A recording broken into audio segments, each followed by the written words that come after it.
एक तरफ ये फैमिली है जिसके पास पैसा है, गाड़ी है, घर है, एक सुकून भरी लाइफ है और बहुत अच्छे से लाइफ जी रहे हैं, अपनी लाइफ को एंजॉय कर रहे हैं, जो भी इनकी ज़रूरतें हैं, शौक है, सब पूरा हो रहे हैं। लेकिन फिर भी इनके बच्चों को रिजर्वेशन मिलता है, फीस में कंसेशन मिलता है, इनको सारी फैसिलिटी मिलती है, रिजर्वेशन मिलता है just because of his cast. एक ये फैमिली है जहाँ पे एक बंदा है जनरल कैटेगरी से बिलोंग करता है, उसको बेचारे को बहुत ज़्यादा मेहनत करने के बाद भी सिर्फ डी ग्रुप की नौकरी मिली है, जिसमें उसकी सैलरी सिर्फ 28,000 रुपये और उसकी पोस्टिंग दे दी जाती है रोहतक का। वो बंदा है वो सीधी पंचकुला, जहाँ पे ना तो वो डेली अप डाउन कर सकता है, ना अपनी फैमिली को 28,000 रुपये में पंचकुला में रख सकता है, ना ही खुद वहाँ रह के यहाँ पे फैमिली को रख सकता है। मतलब बड़े ही मुश्किल में है कि सर्वाइव करे तो कैसे करे। और ये तकलीफ सारी इसलिए है कि इंटेलिजेंट होने के बावजूद भी वो जनरल कैटेगरी में आता है। तो आप ये दो फैमिलीज देख चुके हैं। तो नमस्कार दोस्तों, मैं मोनिका डागर आज एक नए सवाल के साथ। आज हम बात करेंगे रिजर्वेशन की। और रिजर्वेशन के लिए हमें कोई बहुत सारी नीति आयोग की रिपोर्ट या फिर और कोई रिपोर्ट देखने की ज़रूरत नहीं है।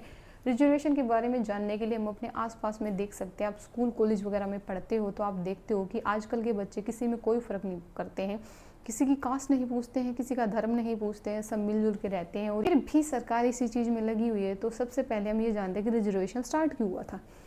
जब इंडिया आज़ाद हुआ था तो जो एससी और एसटी या फिर ओबीसी कैटेगरी हैं उनकी सिचुएशन बहुत ज़्यादा ख़राब थी। अपर मिडिल क्लास उनको मतलब शोषण करती थी, हम ये बात से एग्री करते हैं। तो उनको इक्वल लाने के लिए गवर्नमेंट ने रिजर्वेशन स्टार्ट किया था।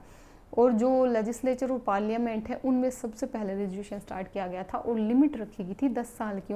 उनका मानना ये था कि 10 साल में सिचुएशन सारी सही हो जाएंगे, क्योंकि जब पार्लियामेंट में भी रिजर्व कैटेगरी के बंदे बैठेंगे, इट मीन्स जब एससी एसटी ओबीसी के बंदे बैठेंगे तो वो भी कंट्री को बराबर अपनी कास्ट को समझने में उनको सपोर्ट करेंगे और डिसीजन सही होंगे।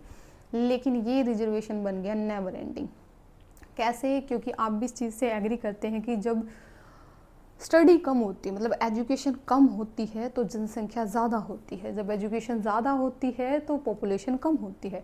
तो जो जनरल कैटेगरी के लोग थे उनकी पॉपुलेशन कम होगी, जो एससी एसटी ओबीसी इन कैटेगरी के लोग थे इनकी पॉपुलेशन ज़्यादा होगी। और अब सरकार को चाहिए अपनी वोट, और वोट बैंक कैसे मिलेगा? फ्री बीज देके। तो ये जो रिजर्वेशन है ना, इसको एक फ्री बीज बना दिया और बांटना स्टार्ट कर दिया।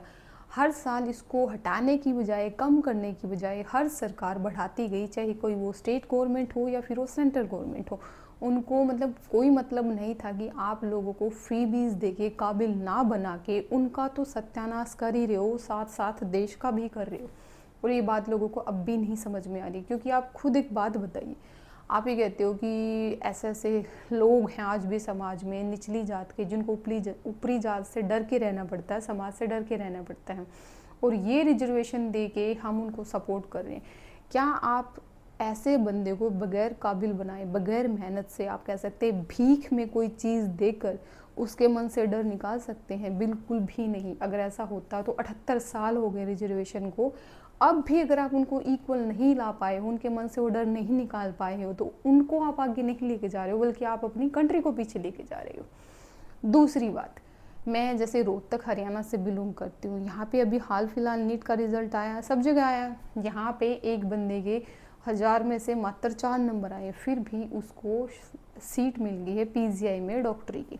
अब आप सोचो वो क्या ही डॉक्टर बनेगा, क्या ही पढ़ाई करेगा, क्या ही इलाज करेगा? क्या ऐसे बंदे से आप इलाज करा सकते हैं, या फिर जिस नेता ने रिजर्वेशन दिया है वो इलाज करा सकता है? बिल्कुल भी नहीं, टच भी नहीं करने देंगे खुद को। तो ये आप उस बंदे की ज़िंदगी के साथ भी खिलवाड़ कर रहे हो।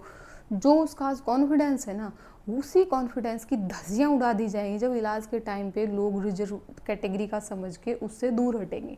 यही नेता लोग 100 लोगों में उसकी खिल्ली उड़ा देंगे, और फिर उसके कॉन्फिडेंस की जो धज्जियाँ उड़ेंगी ना, वो बंदा जैसा आज है ना वैसा भी नहीं रहेगा। क्योंकि इज्जत भी इंसान को चाहिए होती है, मात्र कमाई से काम नहीं चलता है। और तीसरी बात और सबसे मेन बात, अगर आप लोगों को ये लगता है कि रिजर्वेशन बहुत ज़्यादा ज़रूरी है, तो ये रिजर्वेशन आर्मी में क्यों नहीं देती है गवर्नमेंट? क्योंकि आर्मी में ना तो आर्मी रिजर्वेशन लेने देगी, ना ही गवर्नमेंट रिजर्वेशन देगी, क्योंकि वहाँ पे नेशनल सिक्योरिटी का सवाल है। वहाँ पे उनको फिट एंड फाइन बंदे चाहिए होते हैं। अगर आर्मी में आप ये लगा के चलो 1000 पोस्ट निकली हैं और काबिल बंदे सिर्फ 500, तो 500 वैकेंसी खाली छोड़ दी जाएंगी, लेकिन किसी ऐरे गहरे नत्थु हैरों को नहीं लिया जाएगा। वहाँ पे जो प्रॉपर फिट बंदा है, पूरी तरीके से काबिल बंदा, उसी को रखा जाएगा। नो रिजर्वेशन पॉलिसी है। क्यों? क्योंकि अगर वहाँ पे रिजर्व बंदे बिठा दिए गए हैं, जैसे यहाँ पे 4 नंबर लेने वाला डॉक्टर बन रहा है, अगर वहाँ पे 4 नंबर लेने वाला लेफ्टिनेंट बन गया ना, तो शायद चाइना, चीन, पाकिस्तान, अमेरिका सभी हमारे देश के अंदर घुस जाएंगे, हमें गुलाम बना लेंगे। ये एक रिजर्वेशन का बहुत ही डाउनफॉल है और इसको गवर्नमेंट समझती है, लेकिन देश के अंदर इसको बैन बिल्कुल भी नहीं करेगी, क्योंकि रिजर्वेशन को उन्होंने वोट बैंक का साधन बना लिया है कि वोट चाहिए तो रिजर्वेशन दो। देश को काबिलियत की ज़रूरत है, भीख की ज़रूरत तो बिल्कुल भी नहीं है। नमस्कार दोस्तों।